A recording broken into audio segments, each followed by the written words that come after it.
E aí galera, tudo bem com vocês? Vamos aí para mais um giro de notícias sobre o Cruzeiro com questões importantes que têm movimentado o ambiente do nosso clube nos últimos dias. Meu nome é Emerson Araújo, esse é o canal 6x1 e desde o início eu vou pedir para você deixar o like no vídeo, se inscrever no canal caso ainda não seja inscrito e usar os comentários para opinar sobre cada um dos assuntos que vamos abordar. Vou começar falando aí de especulações, negociações, né? Sobre Lucas Romero, que é aí o boato mais quente, mais recorrente das últimas semanas, nenhuma novidade nos últimos dias, o Cruzeiro segue interessado no jogador, mas até agora a situação não caminhou e o presidente diz que só vai trazer dentro da realidade do clube. Então vamos aguardar o que acontece aí, mas até agora nada de novo, tá? Outra especulação que brotou nos últimos dias foi a respeito do Vitor Luiz, lateral esquerdo do Palmeiras, né, que inclusive já esteve especulado ao Cruzeiro em outras oportunidades. A ideia do Cruzeiro é trazer o Vitor Luiz emprestado até o final da temporada sem custos, mas é muito improvável que esse negócio avance porque o Palmeiras quer dinheiro para liberá-lo. A diretoria do Palmeiras confirmou o contato do Cruzeiro, mas prefere aguardar o surgimento de propostas mais interessantes para o time paulista, obviamente que envolvam grana, né? Já o empresário e pai do Vitor Luiz disse que não tá sabendo de nada. Eu não tenho dúvida que o Vitor Luiz é melhor que os laterais que o Cruzeiro tem hoje no elenco, até porque é um jogador que já provou a sua qualidade em Série A de Campeonato Brasileiro,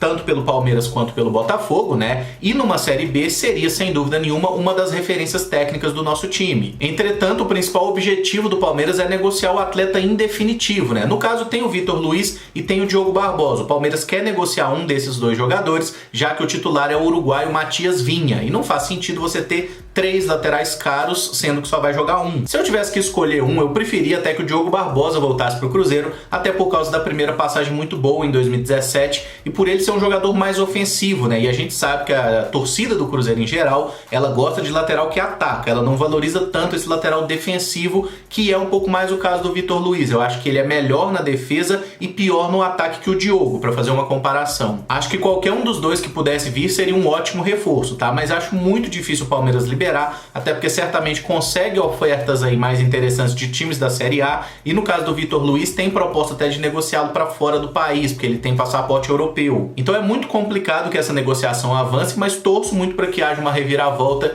e que o Vitor Luiz venha para cá, porque é de fato um bom lateral. E aí tem outro detalhe, né? O Cruzeiro tem 4 laterais esquerdos já, precisa se livrar de pelo menos 2. Na semana passada a gente teve especulação sobre João Lucas e sobre Rafael Santos, mas até agora não evoluiu nada nesse sentido, e nesse momento o Cruzeiro tem um excesso de laterais esquerdos, embora nenhum deles inspire confiança. Vamos falar de boa notícia também. O zagueiro Léo retornou aos trabalhos com o grupo do Cruzeiro na última sexta-feira. Ele que tinha testado positivo para o coronavírus, né, pôde retornar aos trabalhos com os demais companheiros depois de fazer 2 testes e dar negativo em ambos. No caso dos outros 2 infectados do plantel, o Jean e o Vinícius Popó, eles ainda não retornaram às atividades, e eu confesso que eu achei um pouco estranho, né, porque o Léo foi o último dos casos anunciados pelo clube e foi o primeiro a retornar, mas certamente os médicos do Cruzeiro sabem muito melhor o que estão fazendo do que eu. O bom é que nenhum dos 3 atletas, nem seus familiares, mostraram qualquer sintoma do Covid, então todos eles estão em uma boa condição física, né, o que é sempre um risco, porque se alguém precisa ir de tratamento hospitalar, se a doença evolui, certamente isso poderia gerar preocupações também a médio e longo prazo.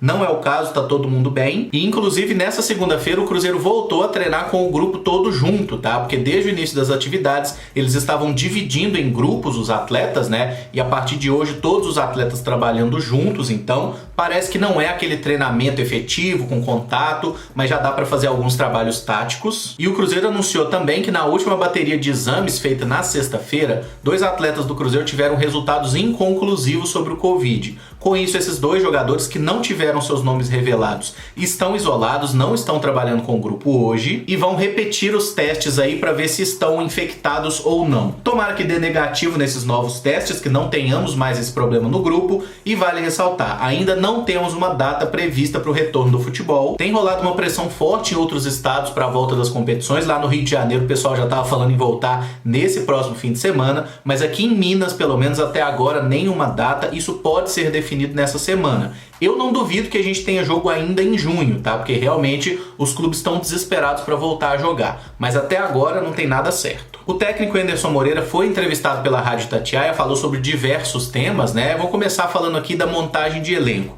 Ele confirmou que espera a chegada de 2 laterais direitos para o elenco do Cruzeiro, mas não confirmou nomes. Uma declaração que deve animar muita gente é que o Anderson falou que pretende botar o Cruzeiro para jogar de forma ofensiva, com posse de bola e buscando gol. Para quem sofreu aí vendo manobol nos últimos anos, isso é uma bela novidade. Sobre os 6 pontos negativos que a gente vai ter que começar a disputa da Série B, né? O Anderson ressaltou que a gente tem que entender que é natural que nas primeiras rodadas o Cruzeiro esteja na zona de rebaixamento.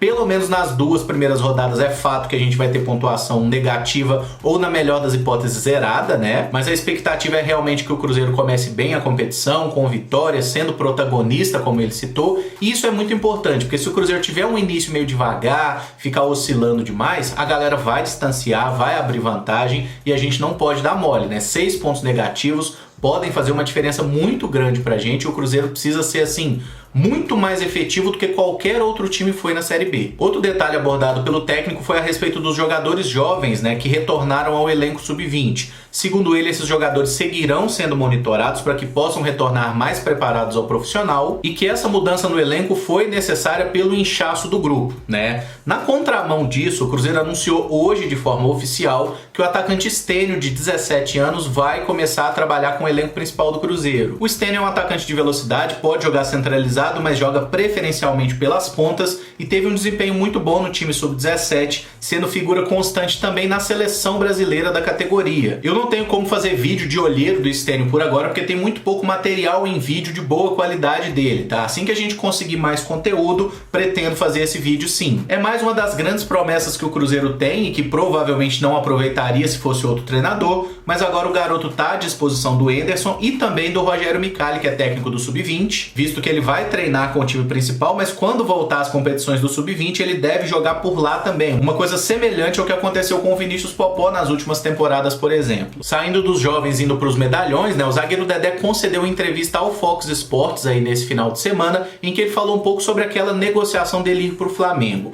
O Dedé confirmou que ele queria ter saído do Cruzeiro no início da temporada passada, conversou com o Itaí sobre isso, mas o Cruzeiro não quis negociá-lo e ele também não quis forçar a barra para sair do clube. Com todas as ressalvas que eu tenho a esse atleta, especialmente após os episódios lá de pedir a palavra, de derrubar técnico e da sarrada no ar, esse mérito realmente o Dedé tem. Ele foi correto com o Cruzeiro naquele momento. O problema é que aconteceu tanta coisa depois daquilo que era melhor se o Dedé tivesse ido embora realmente pro Flamengo. Outra coisa que o zagueiro falou foi sobre a possibilidade de jogar no rival Atlético, né, que inclusive fez uma sondagem a ele no início desse ano. Dedé falou que não vai jogar no Atlético, descartou essa possibilidade e falou que pela história que ele tem no Cruzeiro, ele não poderia jogar pelo rival. Ele ainda completou que está focado na sua recuperação e não excluiu a hipótese de continuar jogando pelo Cruzeiro. Atualmente o Dedé tem contrato com a gente até o final de 2021, mas o salário dele é muito fora de qualquer teto que o Cruzeiro esteja pagando na Série B. Para ele jogar pelo clube, precisaria fazer aí um acordo, uma readequação salarial, que ele em outras oportunidades já falou que foi feito meio contra a vontade dele. Então eu realmente sigo achando muito improvável que ele volte a jogar pelo Cruzeiro, por mais que ele tenha falado que pode acontecer e o Anderson já tenha dito que gostaria muito de contar com ele. Fato é que nesse momento o Dedé está se recuperando da última cirurgia no joelho, não tem um prazo aí determinado para que ele volte aos gramados. E para fechar, nesse final de semana acabou o contrato do camaronês Joel com o Cruzeiro, tá? O atacante usou suas redes sociais, inclusive para agradecer ao clube pela passagem de 5 anos e meio. Hoje se encerra meu vínculo com esse gigante incontestado, Cruzeirão cabuloso. Gratidão é a palavra que resume o meu agradecimento do fundo do coração. Muito obrigado ao Cruzeiro Esporte Clube pela oportunidade de vestir essa camisa. Quando anunciaram o retorno do Joel ao Cruzeiro no meio do ano passado, eu acho que muita gente se perguntou, mas esse cara ainda é do Cruzeiro, né? Lembrando casos aí de contratos quase eternos que o Cruzeiro teve com alguns atletas, como Apodi, Camilo e Pedro Ken, por exemplo. É óbvio que a passagem do Joel pelo Cruzeiro não foi boa, foram apenas 3 gols marcados em 28 partidas. Eu até acho que ele teve poucas oportunidades, muitas vezes entrando em final de partida, jogando fora de posição, mas nada disso é mais relevante, né? Fato é que o jogador tá livre, deve seguir lá no futebol europeu, mais especificamente em Portugal, que ele tenha sucesso aí na sequência da carreira, que aquele problema de coração tenha realmente ficado no passado, né? E eu achei interessante abordar esse respeito que o cara teve pelo Cruzeiro, essa gratidão, porque realmente não teve muitas oportunidades, não ficou marcado por uma boa passagem, mas ainda assim não saiu do clube atirando para todo lado, dizendo que é injustiçado, como muita gente tem feito por aí, não só atletas, né, mas até treinadores também, a gente viu exemplos desse tipo recentemente. Gratidão é um negócio muito bonito e raro, né, especialmente nesse meio do futebol, e eu acho muito legal quando isso acontece e parece ter sido sincero no caso do Joel. Esse vídeo fica por aqui, se gostou deixa o like, se inscreve no canal caso ainda não seja inscrito e usa os comentários aí para opinar sobre cada um dos temas aqui abordados. Muito obrigado por acompanhar, um abraço e até o próximo vídeo. Valeu!